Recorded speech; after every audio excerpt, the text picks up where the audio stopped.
This is a HeadGum podcast.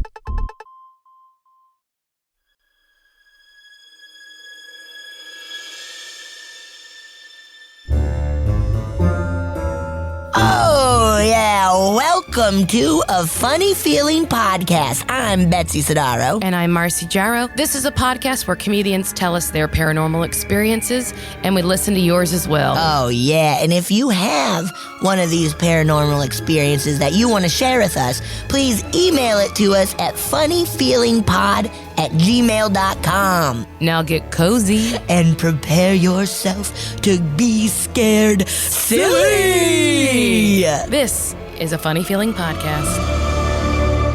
Oh, We're doing it. We are. It's already happening right Can this you believe second. it? I only believe it because I can see it. Yay! And that's the only way you can believe anything. Truly. Bets, how are you? You know, I'm doing pretty good. I'm going to put my phone on airplane mode. Oh, business. Business. Considering we're in a state, as we're recording this, a state of emergency, hopefully everything stays chill and easy for me. I am a little worried that last night I woke up in the middle of the night and I thought, What? oh, what if my neighbor's house slides down the hill onto mine? Because, like, it's Whoa. like, I was like, there's mudslides. I was like, that probably won't happen, right? Nah.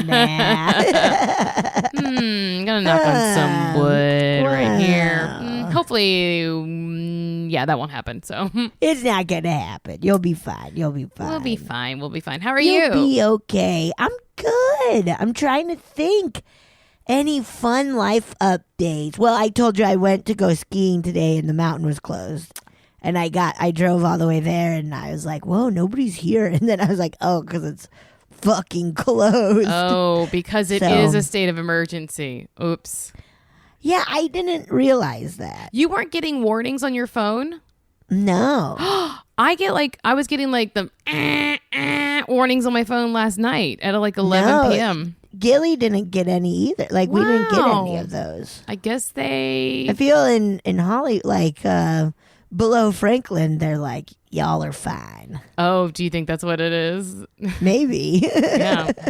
Yeah, I was getting the so Ugh, I don't like those. yeah, I was like, if I have my iPhone in sleep mode, on like your sleep focus, feels like Right. I don't really want to Oh, hear. it was like waking you up and shit? Well, it happened at like 11, but like Oh. I was like, But still, like, I guess it's like if it is an emergency, you're like, I guess you need to know even if you're I asleep. guess so. Whatever. Ugh. Whatever, dude. Well, Anything spooky happened to you? Anything spooky happened to me? I Yeah. I do not think so. How about you? I had a dream last night that I was ghost hunting with my mom Oh.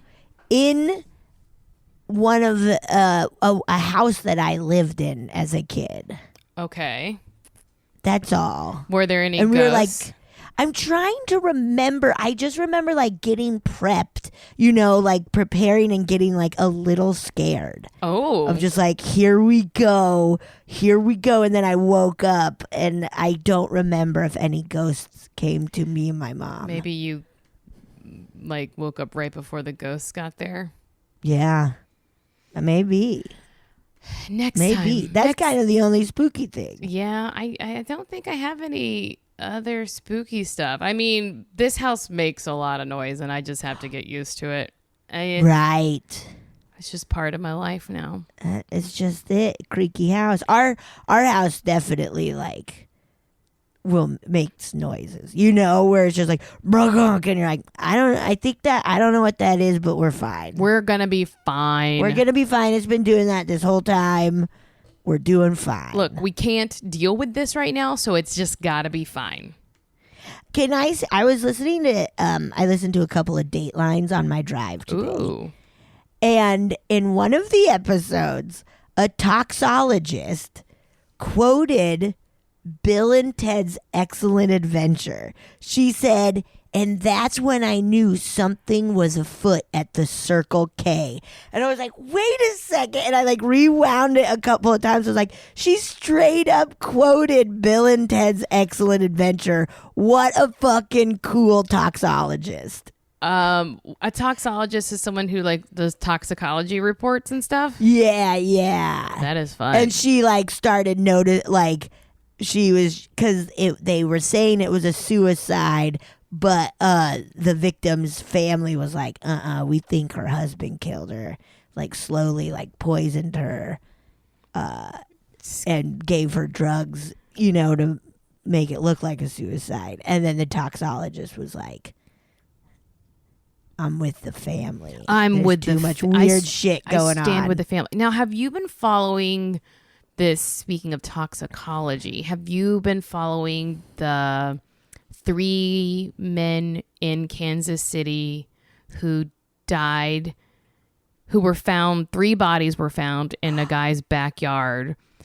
They had been watching. Like froze to death or something? Well, they don't know. Or that's what they said. Well, the guy, okay, for listeners who maybe haven't heard, because I do think it has been national news, but I haven't been hearing a ton about it because I saw a quick headline where it was like 3 dudes froze. So I think it's Kansas City. If not, they were definitely watching the Chiefs game though. And this was like about a month ago.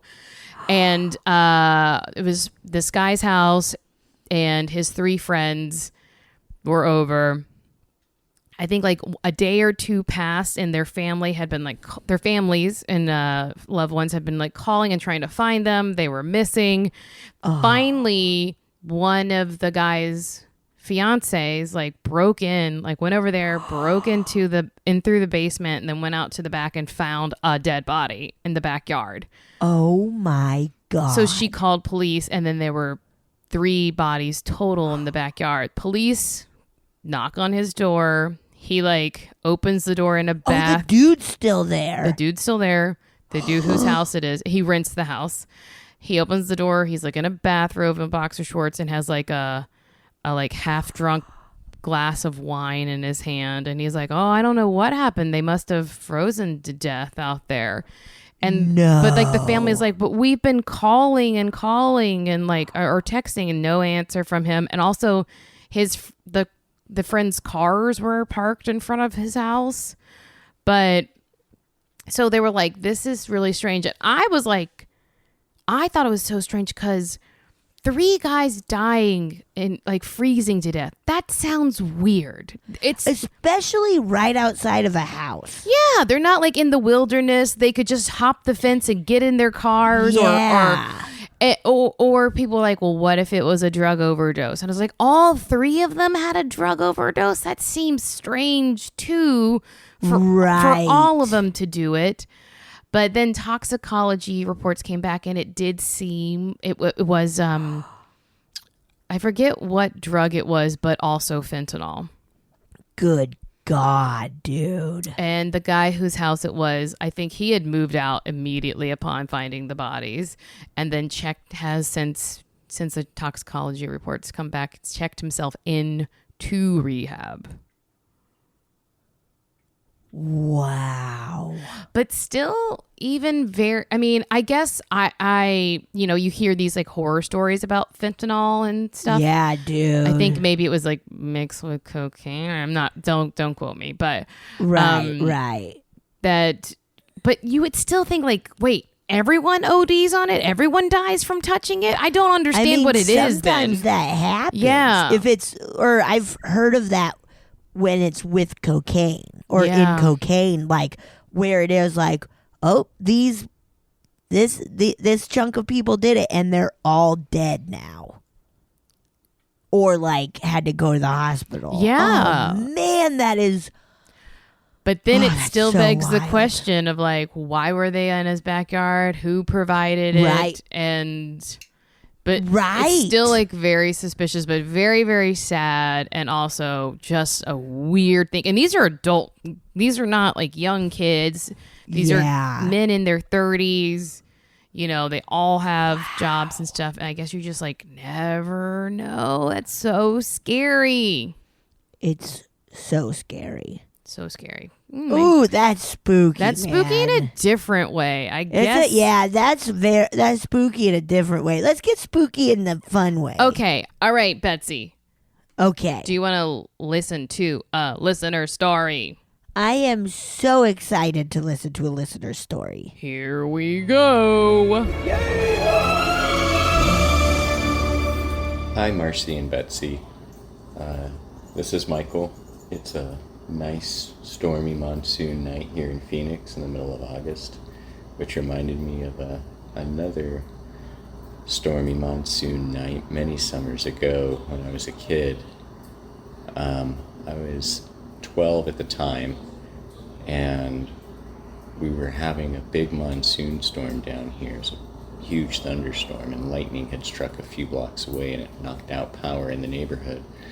So we had candles lit up, and we were talking about what we were going to do, playing cards and checkers and stuff, and then we remembered that one of my sisters, it was my father, my stepmother, my older sister, myself, my two younger stepsisters, and one of my stepsisters had been given a Parker Brothers Ouija board for their birthday earlier that year. And this was the first time that we were like, oh, it's a stormy night, let's break it out and play with it. And my stepmother was all anxious. No, that's bad juju. I'm not touching that. You guys, I'm not doing that. My dad was he's not a believer. He was just like, whatever, it's just a toy.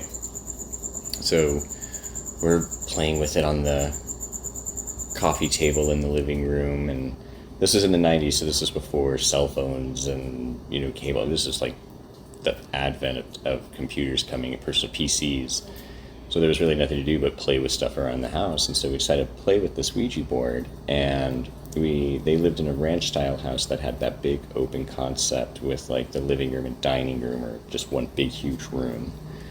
And on one end of it was the playroom, which was my sister's and I's summer bedroom when we would visit. And on the other end, about 30 feet away, was the hallway that went down to the bedrooms and stuff, and a little kitchen next to the side. Anyway, we start playing with this, and we were doing the usual goofy stuff of like, it would move, and take your fingers off real quick to see if it would keep moving, or if someone was still holding on and making it move. We were moving it, and we were just messing around, and then we started asking for a sign, and someone could give us a sign, and we were just watching it move around and do stuff, and then we heard and we looked around and couldn't see. We were like, you heard that, right? And I didn't hear anything. So we're playing, and we keep talking and asking for signs and stuff like that, and we kept hearing this little noise, and we weren't sure what it was, and it's dark, so we have candles lit, so we could only kind of see what was in the proximity of us in this room. And it was a nice house, but it was just all cream-colored carpet and white couches and stuff, so with candlelight, it's just kind of dark in the center. And we hear it again, and we looked over, and coming out of the playroom was another toy that one of my stepsisters had, which was a pink remote-controlled car. And little by little, we were like, what is that? It was in the bedroom, why is it now out in the room? And so we kept like watching it. When we'd go back to playing with the Ouija board and doing this stuff, and my mom and my stepmother and my dad would be talking and stuff, or we'd be joking, and we'd do stuff, and you'd hear, and we'd all look over real quick, and it would be still again, but it had moved a little, like it had just moved just an inch or two at a time.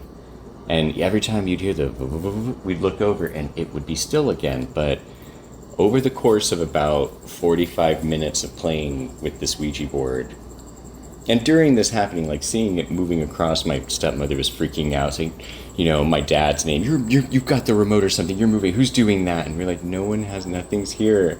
But we kept getting spooked by it, so we were playing with the board more, and you'd hear, and we'd look over, and it had just moved, but it would be still every time we'd look over, but it had been further away.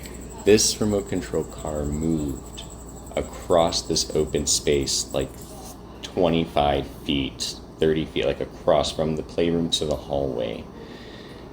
And that was when my dad was like, okay, I don't know who's messing with you, who's doing this, but come on, this is over. And he went over and he grabbed the toy car and he picked it up, and he was like, he said it felt light. He picked it up, turned it over, went and got a little screwdriver, whatever, opened it up. There were no batteries in the remote control car. My youngest stepsister who got it, but they had taken the battery. They had never put batteries in to play with it, and so it never had batteries on it. So to this day, my dad and my sister, they will still talk about that sometimes on stormy monsoon nights in Phoenix. But that was a pretty chilling one. After that, we were like, no, let's pack it up. Let's go back to cards and checkers, and we put that one away. There's another couple of stories actually about that Ouija board that, if you want, I could call in with another one. But for now, I'll just leave it at this one. Thanks, guys. I love the podcast, and it always cheers me up on Tuesdays. Take care. That's so nice. That's so nice. Thank you. We gotta hear those other Ouija stories. This is nuts. I wonder what was the sound? Yeah, like what? No batteries. That was cool. You called it. You were in the middle of it. You're like, no batteries. You called it. Like, come on, no batteries. Wow. I am like befuddled by it. Me too. Befuddled. I love that they kept playing with it. Even though this little car was like fucking moving across the house, and the stepmom freaking out and just be like, let's keep playing. That is truly some poltergeist stuff, right? Yes. I wonder if that's part of it too, like the Ouija board, but in tandem with kids who aren't all these normally kids there. And stuff. Yeah, and a storm. Well, right? Like a big lightning storm. Yeah. Like, also, was Michael experiencing a storm as we were talking too? Yes. Yeah. He as said we were he was talking. like, as we were having a conversation. A three-way conversation that we were all he talking. was like there was a big storm happening. Now, did the storm to you in the audio recording sound like a swarm of locusts? There was some bug sounds. But I was like, "Bzzz," kind of like this hum, which made it even more eerie. Yeah. We gotta know more stories about that Ouija board. Ugh, sorry about that too, man. Sorry about that. Oh, Ooh. boy. Okay. Wow. That was good. Okay, I'm gonna read a listener story if you're into that sort of thing, Betsy. You know what? I am. I'm nasty. I'm into it. I always do think you are nasty. Thank you so much. Okay. This one. Okay. The title is A Walk in the Woods. Oh, walk in the woods or lock? A walk. Okay. I thought you I was like, a in lock the in the woods. woods. A walk in the woods. Did you think I said a walk in the woods or a lock in the woods? Oh, yummy. A lock. A lock. And then there's a walk in the woods. And then a walk in the woods. Yummy. Yum. Delicious. Okay. Hey, Betsy and Marcy. I was introduced to your podcast by my older sister about a year ago, and I love all of the stories that are shared by you guys. Yay. You both are so hilarious and leave me laughing every time I listen. Thank you. Thank you so much. That's so nice. It's so nice. Anyways, my story is about the Bridgewater Triangle, Massachusetts, which we've talked about. We've heard of this and talked about it. But this email was definitely sent longer than when we talked about it. We've talked about it in the past few months. Right. Okay. Right. Ooh, I'm excited. This area takes up about 200 square miles within southern Mass and is known for all kinds of paranormal happenings, such as satanic rituals, UFOs, cryptids, and let's not forget murder. What was it? Murder. Ew. it's too quiet when I whisper. You were like on Zoom. They're like, we're not gonna let Betsy hear that. No, it's too scary for Betsy. Too scary for Betsy. Can't handle the truth. I put a filter on my Zoom to be like, don't make it too scary for me, Zoom. I look like a puppy dog as I'm telling all these stories. I was visiting my younger sister about 2 years ago who lived in Rhode Island at the time. We were both very into the paranormal, so while I was visiting, she planned to take me hiking in a portion of the Bridgewater Triangle. So fun. That sounds very fun. So we packed up our stuff, and my sister, her roommate, and her dog headed to the hiking area. It started snowing as we were driving, but not heavy enough to stop and turn back. When we arrived at the spot, we parked the car in the perceived parking lot. The minute I opened the door, I felt the strangest sensation that is hard to describe, but basically I wanted to run away and no longer go on the hike. Oh dear Lord. Like a panic attack. Oh God. However, I brushed it off and we set off onto the trail. Yeah. Don't listen to your gut. Yeah, your gut is boring. Yeah. It started snowing heavier at this point. Oh, this seems actually, guys, so dangerous. It seems very like truly bad. Okay. What a fun idea. What a fun idea to put yourself. Very fun idea. Very fun idea. I hope you were wearing canvas shoes on this little hike to the forest. It started snowing heavier at this point, and the forest was entirely covered in snow. Beautiful. I know, it also sounds lovely. It sounds so lovely. It's lovely and dangerous. It was like it had been snowing for hours instead of just 30 minutes. Everything was covered and you could barely see the trail anymore. Uh-oh. My sister took the front, her roommate in the middle, and me in the back. As we walked in the stillness of the woods, the stillness of the woods became unsettling. Oof. Yeah. It was eerily quiet that when I heard what I heard next, it was unmistakable. Oh God, what? I heard Marcy, what was it? I heard to my left a small voice make a kind of laughing sound. Fuck off. I pictured in my head a young girl covering her mouth to giggle or something.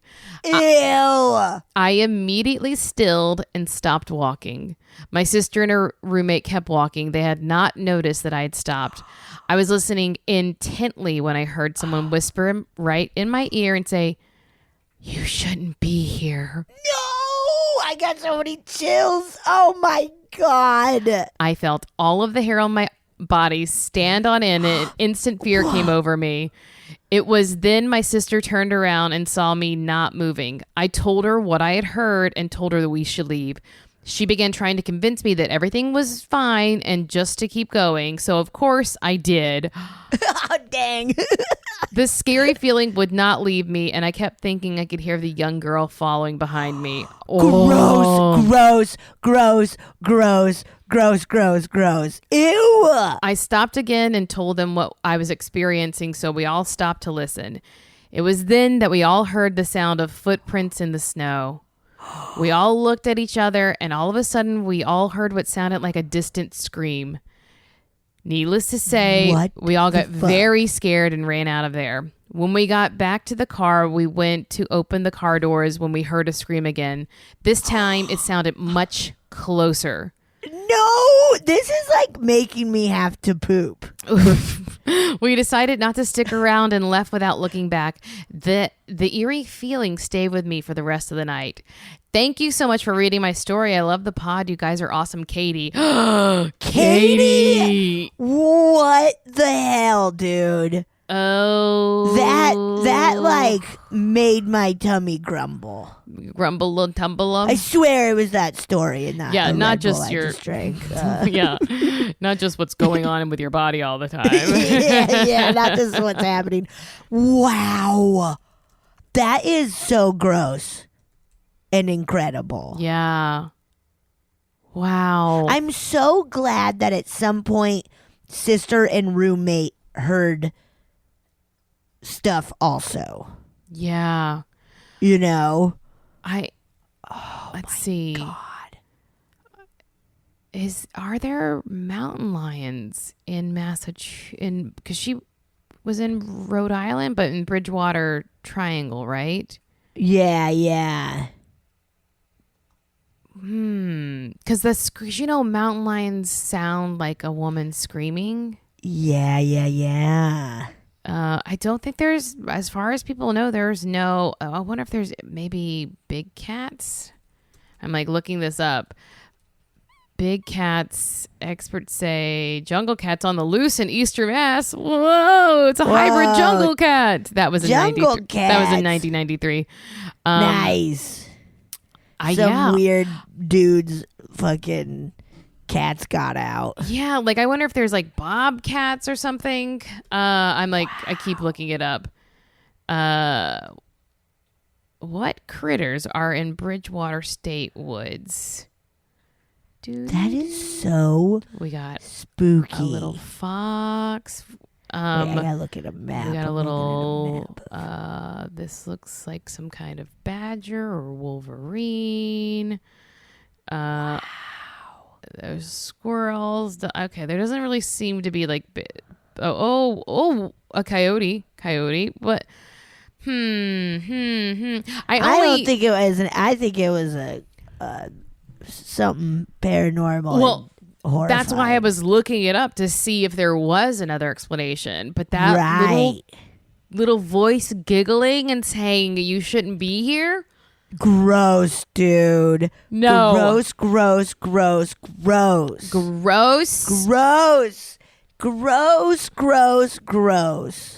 Oh. God.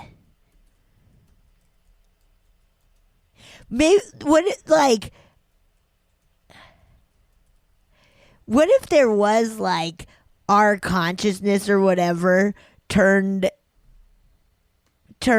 in, or like okay, hear me out. Okay. This is good. I'm gonna stumble through some, but like, okay. What if our we evolved to where whenever we felt danger or something, we hear like a nasty little girl being like, "Get out of here right now." And that makes us so scared we gotta go. It's like a protection thing to be like, yes. Yeah. I mean, what a strange evolutionary thing, but couldn't be discounted because it hasn't been discounted. So it's Thank you. Good of a suggestion as any that ever has been suggested. Thank you so much. I think 500 years from now, that's how humans are going to survive, is with a creepy little girl voice being like, "Don't eat that. You'll die if you eat that." I love the idea of you being an anthropologist who comes upon this discovery. Like, this is your big life's work has been leading to this moment where you find out about creepy little girl voices. Yes. Yeah, the Sidaro girls. The Sidaro girls. You have a Sidaro girl. Sidaro girl phenomenon. The Sidaro girl phenomenon. Phenomenon. Wow, that was good. Okay, I got one. Okay. It's just titled My Stories. Are you sure they're not my stories though? Or my stories? Yeah, what if there are stories now? Whoa, how wild. How wild if it was like, I grew up in a small parish in Louisiana. And you're like, wait, what? What? Okay, hello, Betsy and Marcy. I'm so excited to be writing to you today. Betsy, I first heard you on Too Scary, Didn't Watch, and was instantly obsessed with your voice. Oh, that's nice. Thank you for listening. When I listened to A Funny Feeling, I knew I finally had a format where I could attempt to share my paranormal experiences with individuals who would listen and hopefully appreciate them. Oh, we will. Hell yeah, dude. Hell yeah. Yep. I honestly can't remember my first spooky experience, but all my life I've definitely felt like there was something interesting going on between me and the universe that everyone might not be experiencing.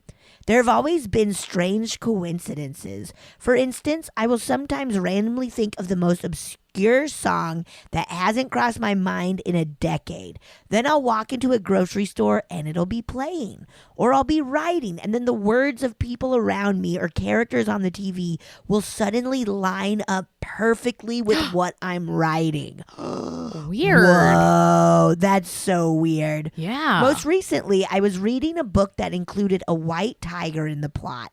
I didn't talk to anyone about the book. Then one of my students came to school and brought me a gift. A giant stuffed white tiger. What? Also, very Whoa. weird gift to give. Funny gift. I have a feeling that kid like won it at a carnival or something. And the parents are like, this is too giant. We're giving it to your teacher. Yeah, your teacher has to have this. Your teacher has to take this. I remember one time I won in first grade. I won an art contest or something. And I won a gigantic stuffed and like a 5 foot tall, like stuffed. I can't remember what the animal was, but I was so stoked. And I like, my mom had a daycare. She like ran her own daycare that was very close to my school. So I like walked back to that daycare with this giant, I think it was a rabbit, just the biggest rabbit. I was like dragging it. I was like, look what I won. And my mom was like, oh God, where's that going to go? Like, that's so big. But also congrats on winning that fart contest. Oh, thanks. Yeah. Biggest fart. Mrs. Garcia was really good. She's a good teacher. Great. Anyways. Great fart contest. Hey, there. that's some good fart. You make good fart. Okay. Do these coincidences happen to everyone? Maybe they do. I don't really know. No. These are pretty specific. They don't. They do not. Anyway, maybe the spooky spirits and things of the sort can sense that I have some sort of power, ability, because I think they've always been trying to reach me. Oh, man. Oh. Okay. Excuse me. I had to burp. Okay. I had a burp. My childhood home was once described by a neighbor as being full of dark energy. Oh. Okay, neighbor. Come on. Rude. Come on. That's rude. Without giving too much information, my parents' marriage ended in an ugly divorce there, and I think some of that dark energy still lingers. It's worth mentioning that miraculously, my parents are friends now. Oh, That's nice. That's incredible. That's nice.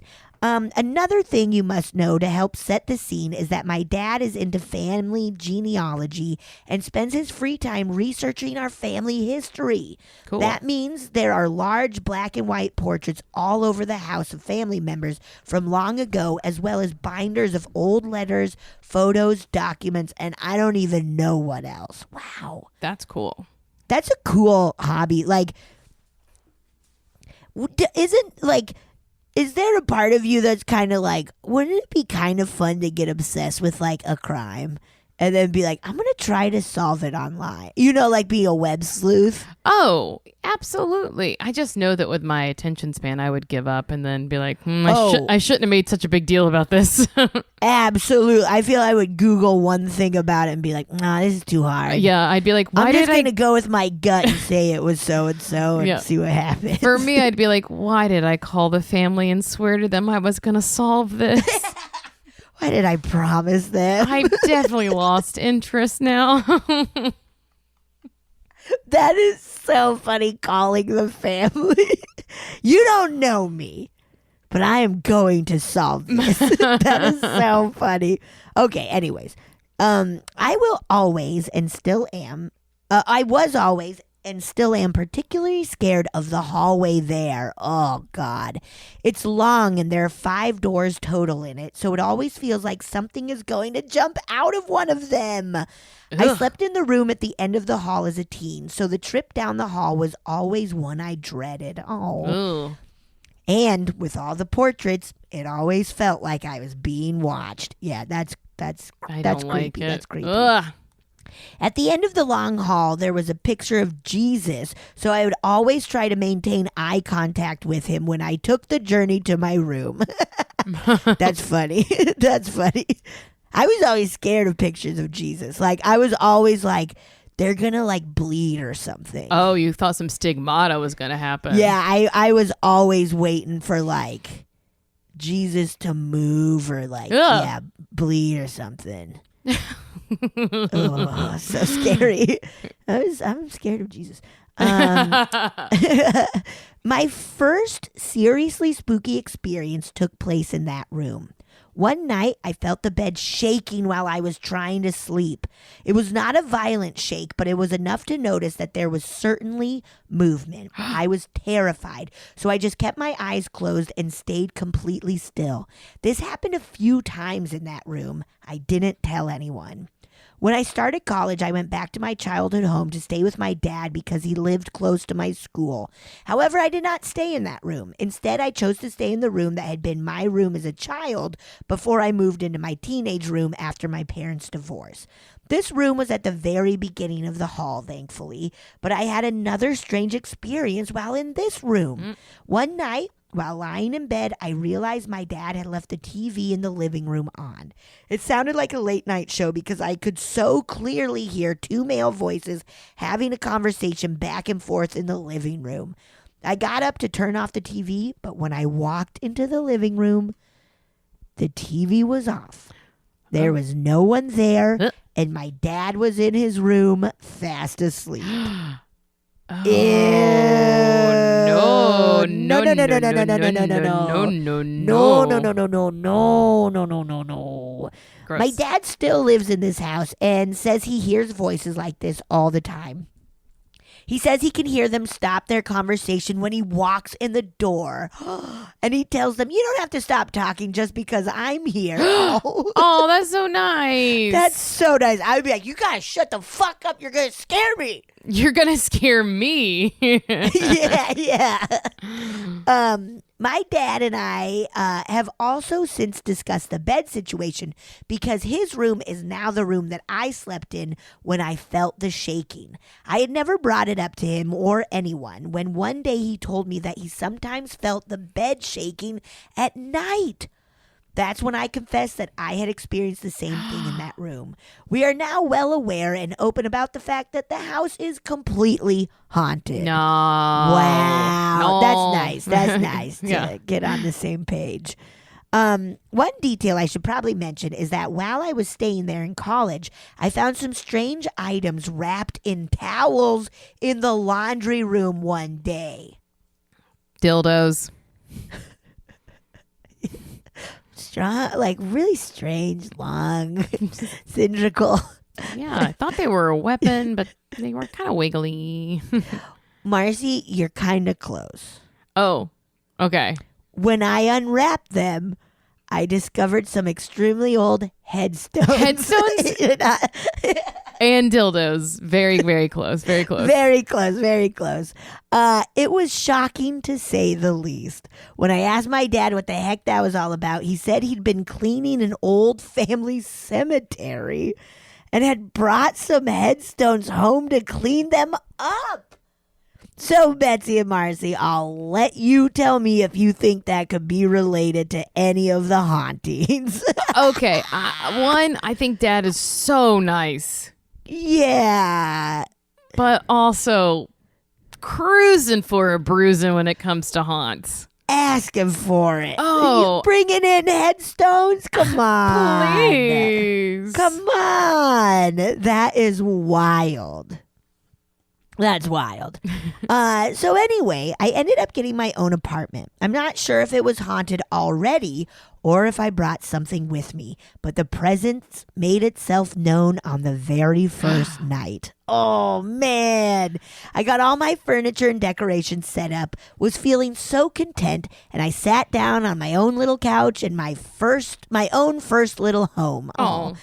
I swear to you, I had not been sitting for a minute when a framed picture of me and my brother I had placed on a shelf flew across the room. Whoa. It did not just fall, it flew. Oh, man. Oh, wow. I've told very few people about this because I know it sounds unbelievable, but I promise it happened. I simply picked up the picture and placed it back on the shelf. I refuse to be spooked out of my cute little home. I stay there for another 2 years. Hey, all right. I always knew there was something spooky about it. It was like I could feel something there, but just out of my peripheral vision, if that makes sense. Yeah. Yeah, that sounds scary. That sounds bad and scary. That makes sense, and that's scary. And That's I hate scary. that for you. I don't like that. I'm sorry that happened. My best friend visited me once there and never again because the apartment creeped her out. Oh, haunted as it was, I love that place and will always miss it a little bit. Aw. Oh, that's nice that you liked it. That's good. That's good. I ended up meeting my husband while in college. My first strange occurrence happened at an apartment we rented together. It was a normal, quiet day, and I heard a strange sound coming from our bedroom. When I went into the bedroom, I noticed that it was a knocking sound coming from our dresser. Absolutely no. Fucking no way. Absolutely dude. not. No. Sha right. Shove right. No way. Sha right. Get out of there. That was bad. No, that was really good. Yeah, Shiver, get out of there. Sure, get out of there. It was not a quiet knocking by any means. I opened the dresser and found my husband's silver crucifix from his childhood rocking back and forth. What?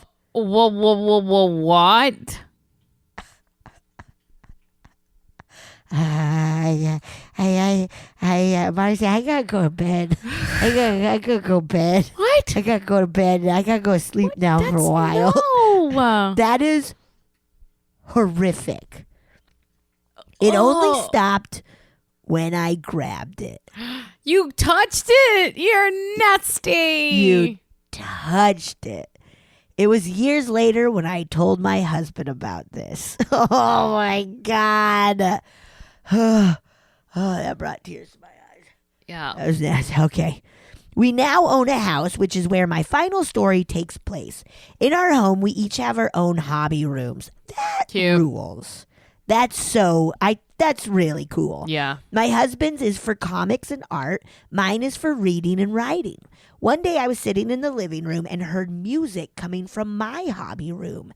And not just from anywhere in the hobby room. It was coming from the closet. Why? I found the source of the music. It was a tablet I had received as a gift a while back.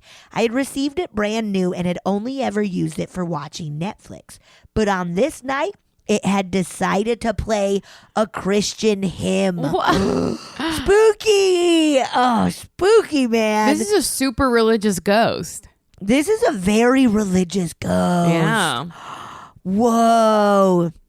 It was a hymn I knew from years ago, but hadn't downloaded or even ever listened to it on that tablet. I have no idea how it began randomly playing on a tablet in a closet one random night. This experience didn't feel like anything sinister, but it definitely felt supernatural.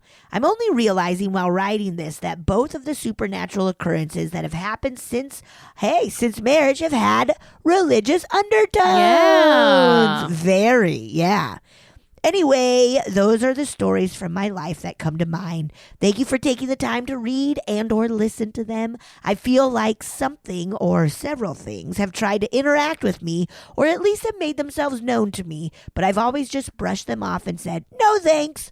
Who knows what would happen if I actually tried to communicate? I love you so much. Happy New Year. Hugs, Tabitha. Tabitha. Wow. What kind of little religious ghost is this?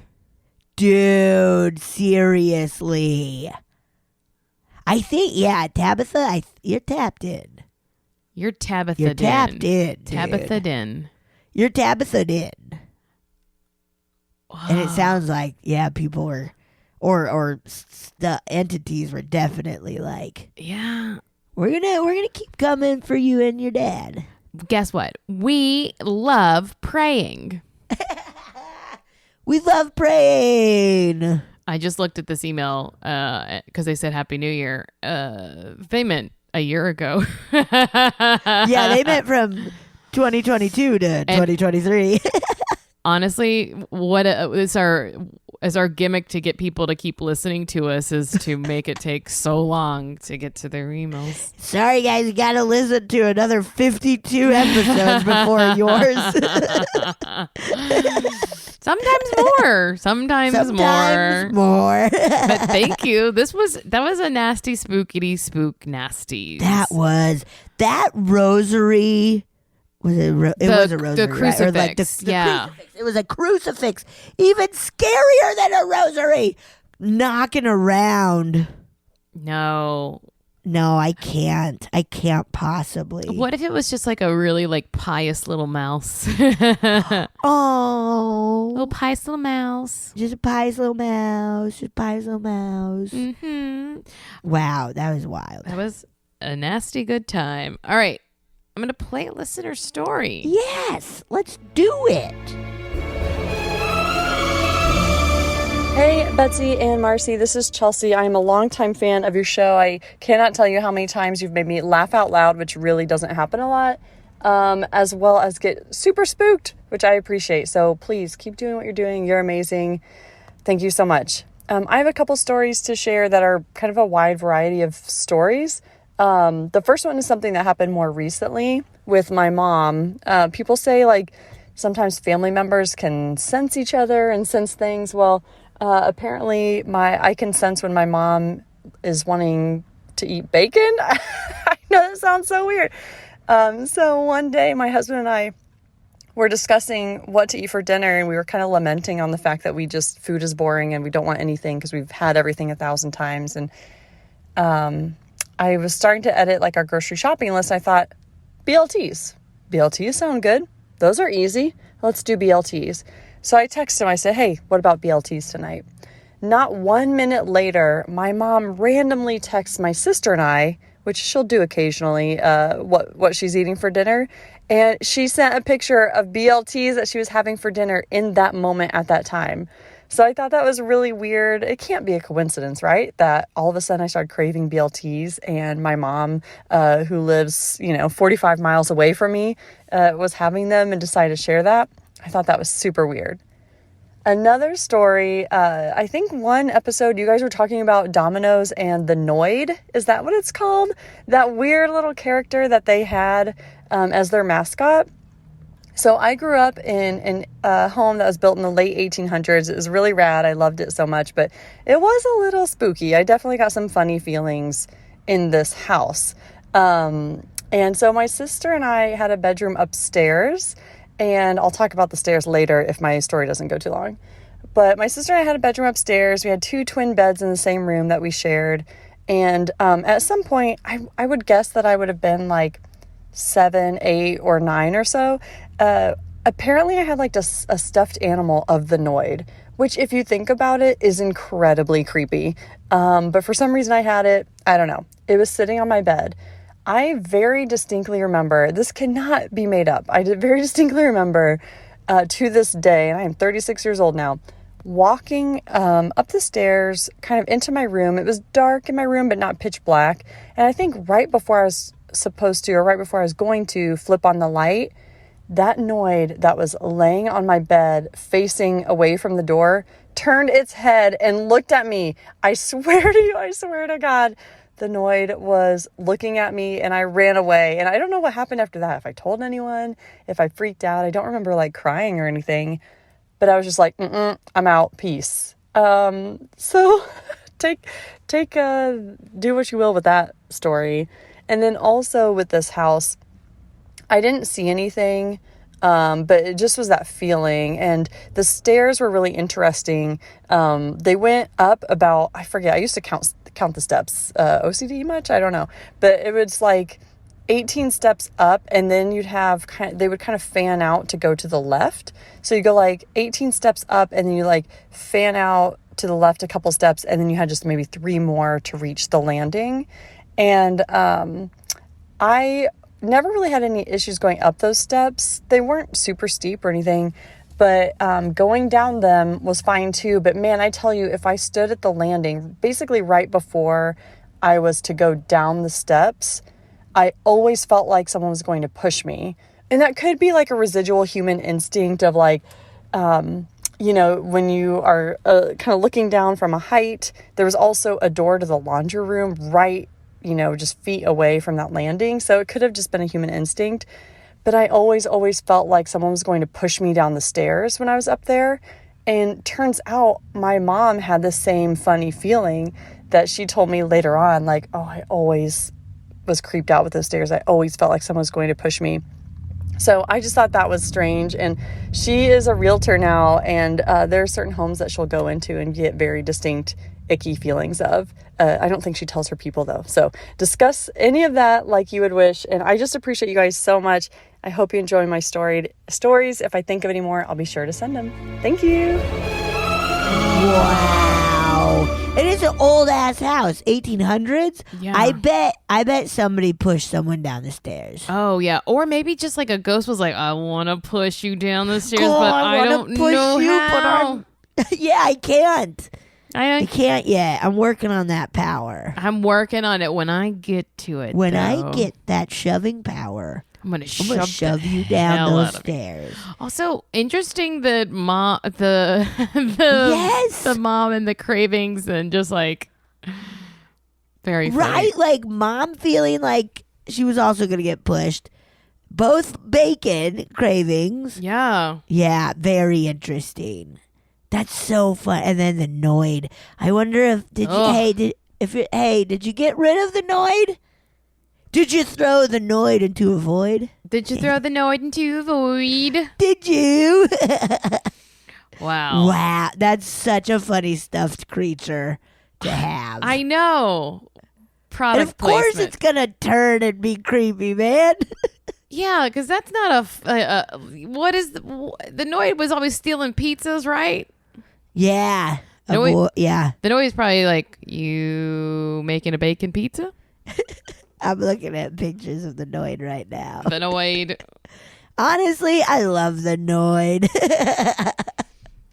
I feel Avoid like the Noid. avoid the Noid. Ooh, he looks like the damn devil. He does, huh? Uh-huh. Why is he a bunny? Why is he a bunny? I don't know, man. I don't know. A dude dressed in a bunny suit called the Noid. Donnie Wow. Darko. Hey. Oh, wait. I'm going to read one. Yes. This one, the title is Haunted Hotel. Ooh. Hi, Marcy and Betsy. New listener here, but I'm enjoying the show immensely, especially when Betsy goes, wow. What you just been doing. I do it a lot. Anyway, I never really thought this story was that impressive, but after hearing other listener stories, I thought, why not send it anyway? Oh, burn, guys. Yeah, roast. After hearing all these others, mine's fucking awesome, dude. These stinkers. No, just kidding. Well, maybe. Looks like here goes. A few years back for my birthday, my husband and I went to a historic hotel and spa called The Elms in Excelsior Springs, Missouri. Whoa. Everything that sounds fun. Imo, everything in that sounds fun. Imo is Missouri, right? Yes. Yes. Is it? Yes. Because MI is Michigan? State. Missouri. I was right. Dang. Gosh. Missouri. Wow. How Nice, dude. You know your state abbreviations. Because it could have been Montana. Could have been, yeah. Yeah, what's Montana? MT? I think it's MT, yeah. Wow. All right. We stayed a few nights, got some spa treatments, and of course, went ghost hunting. Nice, Honestly, dude. that's my dream. I know, that sounds like, I'm not a big spa head, but that sounds nice. Oh, yeah. But that sounds exactly like what you want. Oh, luxury ghost hunting? Yes. Yeah. The hotel was built over 125 years ago around the hot springs of the area, marketing the healing water benefits as beneficial for your health. It's big and beautiful and very haunted. Yeah. It has a huge lap pool in the basement where people see little ghost kids. Ooh, indoor basement pools are so fucking scary. Yeah. And the only people who want to be down there are little ghost children. Yes. They want to be like, I got to run with my wet feet. Slap, slap, And slap, slap, pitter slap. slap around, and you're like, wait, is that a little kid running? And you're like, yeah, it's a little ghost. Little ghost kid. Wow. A guest room on the top floor that no one is allowed to stay in because apparently it's apparently so scary. What? And a grand ballroom where one of the storage closet store never stays shut, even after being adjusted and replaced many times. Ooh. The hotel encourages guests to explore and do their own ghost hunting, so of course we had to partake. After dinner, we went to the ballroom and poked around in the dark. We shut ourselves into the spooky closet. Nothing happened. Okay, that's bold. That's bold. Oh, yeah. And sat on the dance floor recording with our phones. Nothing happened, so after about 20 minutes, we decided to go back to our room. I will say that when we got up to leave, the closet door was open after we had definitely made sure to shut it.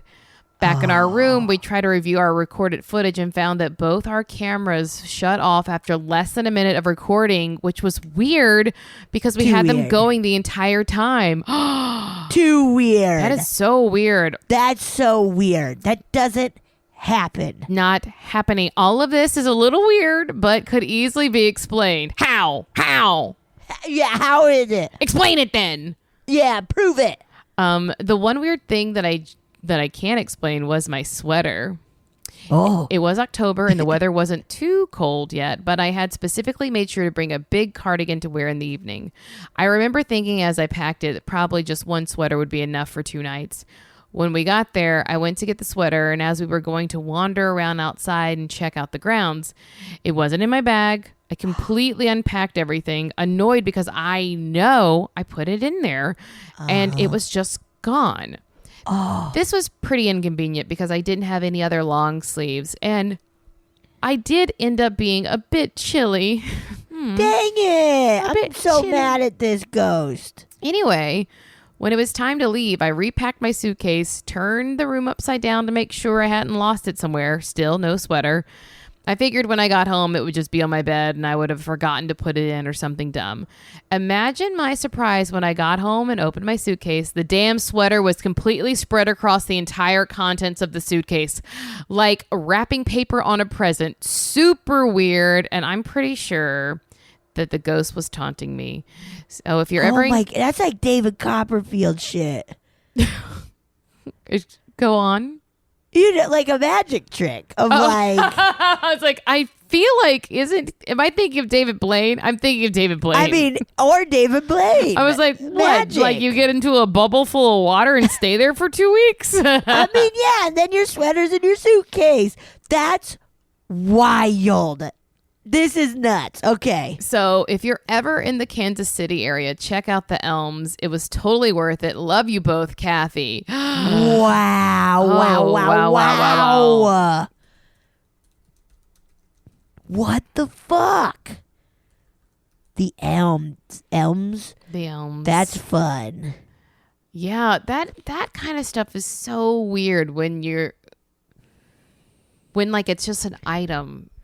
Uh-huh. And it's just something's just messing with you. Just messing with Make me you. a little chilly, please. Do you think like hot springs are a good source of paranormal activity? I'm sure they must be. I mean, gotta be, right? I Yeah. feel water in general is. Yeah. Let alone these like springs that people have claimed are miracle water. Yeah, and like how are they so hot? What happens? What's going on? And stink like sulfur.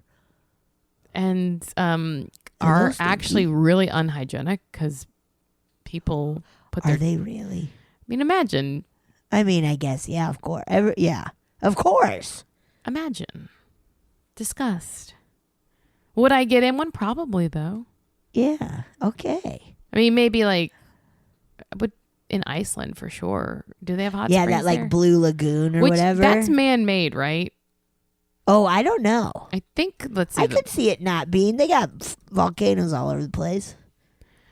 Wait, I think it It is the Blue Lagoon in Iceland man-made. It is.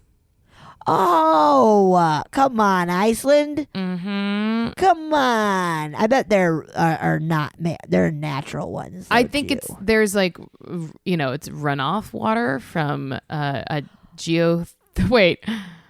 runoff water from the nearby Schwarzengai, whatever, geothermal power plant trickles into the lava fields, and a blanket of mineral-rich mud lines the foundations of the Blue Lagoon. Oh. Huh. Whoa. A geothermal power plant, eh? Yeah, that sounds. I guess that's fine. I guess 'cause it's okay. Geothermal. Yeah, as long as it's not like radioactive, nuclear. Yeah, as long as you don't end up looking like the thing from Futurama. Squidward. Yeah. yeah. Is that the It name? was worth it though. It was worth it. It was though. worth it though. Apparently, if you ever go, don't get your hair wet. I mean, you're not gonna go because I know you don't like that kind of stuff. In the Blue Lagoon. You're not like getting water like that, right? No, I don't. I don't need to go anywhere near water. But for listeners, apparently don't get your hair wet. It will be so dry forever because of the high content of salt, I think, or something, or the minerals. It like really fucks up people's hairs. Really, is that all hot springs or the Blue Lagoon? I think specifically the Blue Lagoon, but you know, you just don't mess up your hair. Get a swim cap. Get a swim cap. Put your swim cap on and enjoy the sulfur. Yeah, be a bathing beauty and enjoy it. Yeah. Okay, I got one. Do we have time for one? Yeah. Right? Okay.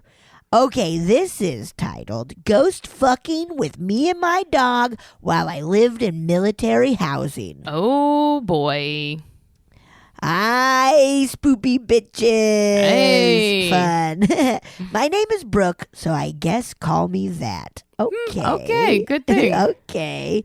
So I'll give some background to this kind of longish story. I was married to this turd in the USAF. We can call him Turd. Turd. That's so funny. This is great. Brooke. Turd was stationed in Okinawa, Japan, and we lived on Kadena AFB Air Force Base. It was beautiful if you weren't into separate seasons and enjoy the sounds of really loud airplanes all day. Okay. Before Kadena was a U.S. air base, it was a Japanese airfield by the name of Naka Hikojo or Yara Hikojo. I don't know why. That's not a clear historical thing, but it's not. Anyways, it was bombed during World War II and thus turned into a U.S. base. So obviously dudes died during the bombing. Spooky, right? Yes, absolutely. Anyways, I lived just up a big old hill from one of the most aggressively bombed locations. Shrug. Chill, right? So anyways, on to the spooky weird stuff. We got ourselves a dog for our first Christmas on the island. We were sort of newlyweds and had no kids, so a dog seemed like a wise move. Yeah. That's nice. I didn't have a job and was alone on an island. A dog was a good idea, smiley, crying face. Her name is Peanut. Aww. She's a little black and tan Shiba Inu. Oh, cute. Because the memes were big in 2013. Anyways, this little shit would bring me blueberries all the time. Fresh, ripe blueberries all the time. Even if we hadn't had blueberries in the house for literal months, she would just walk up and genuinely place a fresh berry at my feet like a weirdo. This is so cute. So cute. So obviously, I started getting curious about where and how my pupper was obtaining these blubs. Blubs. Bloobs. probably. Bloobs. None growing outside. No grocery store in any Sorry, I lost my spot. No grocery store close to my house. I eventually just assumed she had a blueberry portal. Flash forward a year and we get her a sister, Marcy. Wait, Betsy, Do you What? have I ever told you what my nickname was as a child, or what my dad still calls me? Turd? No. Peanut. Yes. Cute. Peanut and Marcy. That's so funny because that's my. That is so funny. What a funny little coinky dink. What a kawink. Oh, Peanut. That's so Peanut. cute. Still Does he calls me still call you Peanut? Yeah. Oh, that's so cute. Okay, so we got her sister Marcy, a red Shiba Inu. And I have puppy. red hair. This is crazy. That's Marcy. me. And you went to Japan last year. And I love blueberries. Well, here we go. Well, this little turd, frowny face, would bring me pieces of big red gum with the same frequency as Peanut and her blueberries. What? So, like once a month. Big red. That is so wild. Give me another flavor. Peanut would play hide and seek games with something or chase something around upstairs all the time. Like act like she was nipping at someone's ankles and such. She was such a spooky dog while living in that house. Oh. That is so strange of like blueberries and big red Like where? where is that coming from? Okay, on to the shit the ghost would do to me. The turd usually worked nights or swing shift. So like midnight to 7 a.m. or 3 p.m. to midnight. I would usually try to be on his schedule so we could hang out. So lots of being ups late for me. So spooky right off the bat. Anyways, I would occasionally hear someone open and close my washer or dryer, walk up and down the steps, or fiddle around in the kitchen. Fiddling. Oh my God. Fiddling. One night, our friend Aaron was over, and he was kind of a spooky dude, like into ghosts and whatever. We had been drinking, and this dingus goes, "If any ghosts are here, come fuck with me." What? The turd is a skeptic, so he just blows this off. But I was about to kick Aaron out of my dang house. You just don't go into someone's house and say that No, crap. very No. rude. No, you don't. How dare you, Aaron? Anyways, everything got way more wild from there. Of course it did. I started hearing the turd get home when he wasn't home. Like the door open and him literally saying, "I'm home," or whatever. The dogs would hear it. They would run to the door, and I'd come out of wherever I was cloistered to greet him, and he just wouldn't be there. What? This is so spooky. One night after Aaron did that ghost call out crap, I was taking the girls for a walk at like midnight-ish time. Maybe 5 minutes into this walk, I hear someone whistle. Oh, chill. So I say, "What's up?" assuming it's one of my neighbors out smoking or drinking on their porch. However, no one responded. So I just assumed maybe I heard a weird bird, shruggy person. We continue walking, and I hear it again. And I pause. This time I'm listening for someone walking or anything like that, and nothing. I hear absolutely nothing but the regular sounds of the island at night. So after one of my girls finishes her potty spot, we continue walking to our turnaround spot, a big old banyan tree. We make it to the tree, and we hear it again. This time I can tell the dogs take notice. Marcy has her little mohawk up and Peanut is shivering. Oh. So I'm like, oh shit, this probably isn't a living person fucking with us. Also, I need to point out I'm in like a subdivision and I generally feel really safe here at night. Base police are always milling about. Nothing bad ever happens up in there. So anyways, I'm hecking spooked at this point. Then it gets cold. It's like 65 to 70 degrees there at night usually, and I suddenly had goosebumps. We made our way back home, and the whistling followed us the entire way. Ooh. But the farther we got from the tree, the farther the whistle got from us. It was one of the spookiest experiences I have ever had. That is so spooky. Oh.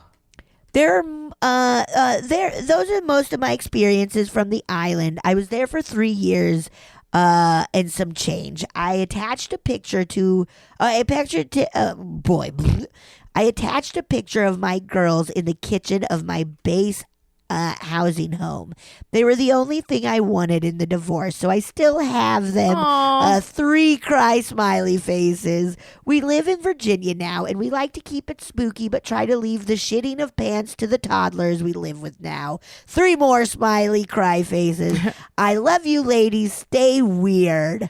Wow! Oh, Wow! I think because Spooky. this was a bump, so we don't have the attachments of the Shiba Inus. Will you send them again? I so we don't. can look Yeah. at Oh yes, them? Brooke, send them again. Please, Brooke, will you send them again? And thank you for bumping it this way because yes, this email was just gone. That's why there's no attachments. But right. oh, Wow, that is so. It's so spooky. It's so spooky. how spooky is it? It's so spooky. I was thinking, it's kind of cute playing with the dog. Mm-hmm. That's kind of cute. But once you start opening the door and going, I'm home, No. and then being like that, and being like, I'm gonna follow you whistling all night or whatever. Yeah. I don't know what that is. That's something. That's I don't something either. different. You know. Yeah, it really is. Something different that I couldn't tell you. Oh man, Whew. No thanks. But love those dogs. love those. Love those dogs with my names. Marcy Peanut, Peanut Marcy, Marcy Peanut. Very funny. These were absolutely great. So fun, so spooky. Yeah. Thank you guys so much for sending them to us. Yes, keep them coming. We love them. We want more of them. Yeah, can't get enough Mm-hmm. of them. Mm-hmm. All right. Goodbye. Goodbye.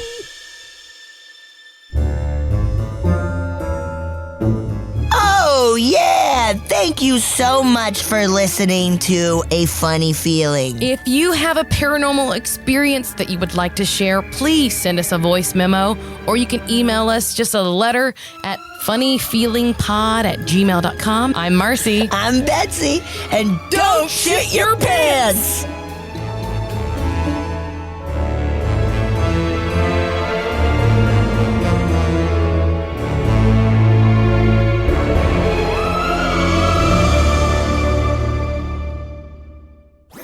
That was a headgum podcast.